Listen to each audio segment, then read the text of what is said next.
हिमालय की तलहटी में बसा रामपुर नाम का एक छोटा सा गांव था। ये गांव चारों ओर से घने जंगलों से घिरा हुआ था।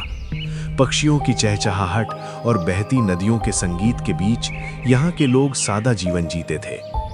इसी गांव के बाहरी छोर पर एक जर्जर सी झोंपड़ी थी, जिसमें माधव नाम का एक लकड़हारा अपनी बूढ़ी माँ शारदा के साथ रहता था। माधव का कद लंबा था, शरीर गठा हुआ और आंखों में एक अजीब सी सौम्यता थी। उसके पास धन के नाम पर केवल एक पुरानी लोहे की कुल्हाड़ी थी, लेकिन उसके चरित्र की चमक पूरे गांव में मशहूर थी। रामपुर के लोग कहते थे, माधव भूखा सो सकता है, लेकिन किसी का हक नहीं मार सकता। उस साल मॉनसून ने गांव से मुंह मोड़ लिया था। नदियां सूखकर पत्थरों का बिस्तर बन चुकी थीं और खेत दरक रहे थे। जंगल के बाहरी पेड़, जो कभी लकड़ियों का मुख्य स्रोत थे, अब केवल ठूंठ बनकर रह गए थे। गांव के बाकी लकड़हारे चोरी छिपे हरे पेड़ों को काट रहे थे, ताकि शहर में उन्हें बेचकर कुछ अनाज खरीद सकें। लेकिन माधव ने कसम खा रखी थी कि वो कभी जीवित लकड़ी पर कुल्हाड़ी नहीं चलाएगा। एक दोपहर जब सूरज आग उगल रहा था, माधव अपनी माँ के पास बैठा था। घर में अनाज का आखिरी दाना भी खत्म हो चुका था। उसकी माँ ने कमजोर आवाज में कहा, बेटा, अगर आज कुछ नहीं मिला तो रात को पानी पीकर ही सोना पड़ेगा। माँ, विश्वास रख, प्रकृति माँ ने आज तक हमें भूखा नहीं सोने दिया, आज भी रास्ता दिखाएगी। माधव ने उस दिन फैसला किया कि वो जंगल के उस हिस्से में जाएगा जहाँ शिकारी भी जाने से डरते थे, नीलवन। लोग कहते थे कि उस जंगल में प्राचीन शक्तियाँ निवास करती हैं और जो वहाँ रास्ता भटक जाता है वो कभी वापस नहीं आता। जैसे जैसे वो नीलवन के भीतर गया, वातावरण बदलने लगा। बाहर की चिलचिलाती धूप की जगह एक रहस्यमयी ठंडक ने ले ली थी। पेड़ इतने घने और ऊंचे थे कि सूरज की रोशनी जमीन तक पहुंचने के लिए संघर्ष कर रही थी। चलते चलते कई घंटे बीत गए। माधव थक चुका था, लेकिन उसे एक भी सूखी लकड़ी नहीं मिली थी। अचानक उसकी नजर एक विशाल बरगद के पेड़ पर पड़ी। वो पेड़ सदियों पुराना लग रहा था। उसकी जड़ें सांपों की तरह जमीन पर फैली हुई थीं। माधव उस पेड़ की छांव में सुस्ताने के लिए बैठा ही था, तभी अचानक मौसम ने करवट ली। नीले आसमान में काले बादल घिराए और बिजली कड़कने लगी। एक जोरदार बिजली उसी पत्थर के पास गिरी। धमाके के साथ वो पत्थर सरक गया और उसके पीछे एक अंधेरी गुफा का मुहाना खुल गया। माधव का दिल तेजी से धड़कने लगा। सामान्य इंसान डरकर भाग जाता, लेकिन माधव को लगा जैसे कोई उसे अंदर बुला रहा है। उसके दिमाग में अपनी भूखी माँ का चेहरा घूम गया। उसने सोचा, शायद अंदर कुछ सूखी लकड़ियाँ या गुफा के मुहाने पर कोई सूखी टहनी मिल जाए। कुल्हाड़ी को मजबूती से पकड़कर माधव ने उस अंधेरे और रहस्यमयी रास्ते में अपना पहला कदम रखा। उसे नहीं पता था कि ये कदम न केवल उसकी गरीबी दूर करने वाला था, बल्कि उसकी ईमानदारी की सबसे कठिन परीक्षा लेने वाला था। गुफा के भीतर कदम रखते ही माधव को लगा जैसे वो किसी दूसरी दुनिया में आ गया हो। गुफा का मुहाना संकरा था, लेकिन जैसे जैसे वो आगे बढ़ा, रास्ता चौड़ा होता गया। वहां की हवा में मिट्टी और पुरानी धातुओं की एक अजीब सी गंध थी। दीवारें नम थीं, लेकिन जैसे ही माधव कुछ कदम और चला, गुफा के कोनों में लगी प्राचीन मशालें खुद ब खुद नीली ज्वाला के साथ जल उठीं। माधव ठिठक गया। ये कोई साधारण गुफा नहीं है, उसने बुदबुदाया। उसकी कुल्हाड़ी उसके हाथ में कांप रही थी, लेकिन डर से नहीं, बल्कि एक अनजाने रोमांच से। जब वो गुफा के मुख्य कक्ष में पहुंचा, तो उसकी आंखें फटी की फटी रह गईं। सामने एक विशाल हॉल था, जिसकी छत इतनी ऊंची थी कि मशालों की रोशनी भी वहां तक नहीं पहुंच रही थी। लेकिन नीचे जो था, उसने माधव के होश उड़ा दिए। वहां सोने के सिक्कों के पहाड़ लगे थे। मोतियों की मालाएं पत्थरों पर ऐसे बिखरी थीं जैसे किसी ने अनाज बिखेर दिया हो। बड़े बड़े संदूक खुले पड़े थे, जो पन्ने, नीलम और माणिक्य से लबालब भरे थे। बीचों बीच एक विशाल सिंहासन था, जो शुद्ध सोने का बना था और उस पर हीरे जड़े थे। माधव की गरीबी उसके सामने नाचने लगी। उसने सोचा, अगर मैं यहाँ से सिर्फ एक मुट्ठी सिक्के भी उठा लूं, तो मेरी माँ को ताउम्र काम नहीं करना पड़ेगा। हम उस फटी झोपड़ी को छोड़कर महल जैसा घर बना सकते हैं। वो धीरे धीरे उस सोने के ढेर की ओर बढ़ा।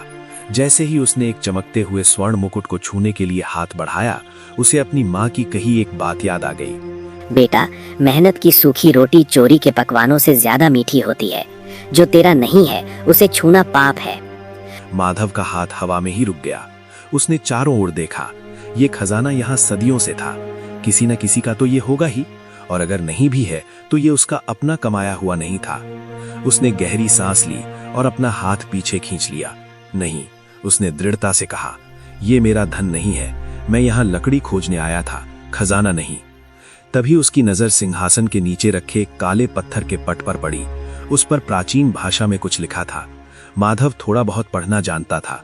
उसने गौर से देखा तो लिखा था, जो लालच में आएगा वो यहीं का पत्थर बन जाएगा, जो त्याग दिखाएगा वो जीवन का असली सार पाएगा। ये खजाना केवल उसे रास्ता देगा जिसकी नीयत सोने से ज्यादा खरी होगी।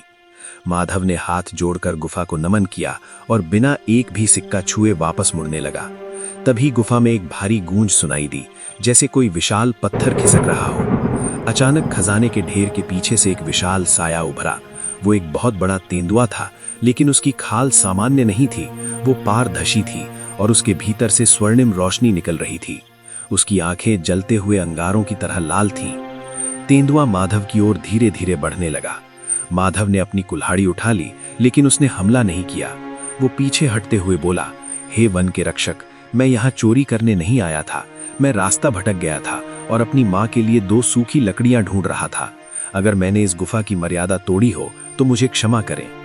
तेंदुआ माधव के बिल्कुल करीब आकर रुक गया। उसने माधव को सूंघा। माधव की सांसें रुकी हुई थीं। कुछ क्षणों के सन्नाटे के बाद उस जीव ने अपना सिर झुका लिया, जैसे वो माधव को सम्मान दे रहा हो।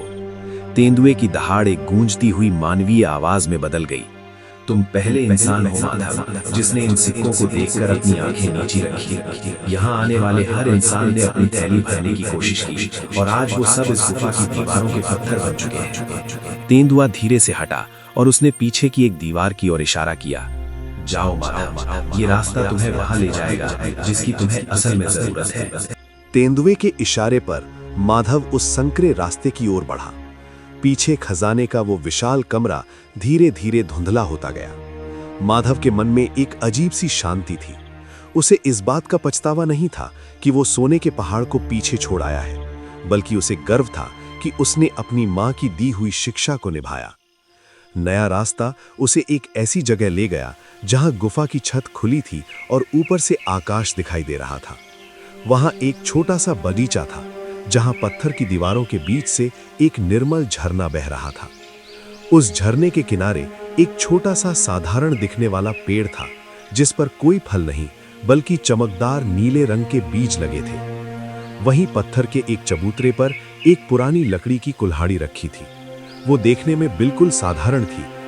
तभी रक्षक की आवाज फिर गूंजी, माधव, ये बीज कल्प बीज है। इन्हें उस बंजर धरती पर बोना जहां सूखा पड़ा है, और ये कुल्हाड़ी केवल सूखी लकड़ी काटेगी, लेकिन उस लकड़ी से जो धुआं निकलेगा वो बीमारों को ठीक कर देगा। ये तुम्हारी ईमानदारी का पुरस्कार है। माधव ने श्रद्धापूर्वक बीज और कुल्हाड़ी उठा ली। जब वो पीछे मुड़ा तो गुफा का द्वार गायब हो चुका था और वो नील वन के उसी पुराने बरगद के पास खड़ा था। उधर रामपुर गांव में शाम ढल रही थी। विक्रम अपने आलीशान बरामदे में बैठा हुक्का पी रहा था। वो गांव का सबसे अमीर लेकिन सबसे संकीर्ण सोच वाला व्यक्ति था। उसने देखा कि माधव जंगल से खाली हाथ लौटा है, लेकिन उसके चेहरे पर एक ऐसी चमक थी जो पहले कभी नहीं देखी गई थी। विक्रम ने अपने चमचे कालू को बुलाया और फुसफुसाते हुए कहा, देख कालू, ये लकड़हारा खाली हाथ आया है, फिर भी ऐसे मुस्कुरा रहा है जैसे इसे कोई खजाना मिल गया हो। नीलवन की ओर गया था, ये जरूर कुछ छिपा रहा है। आज रात इसके घर पर नजर रखो। माधव घर पहुंचा।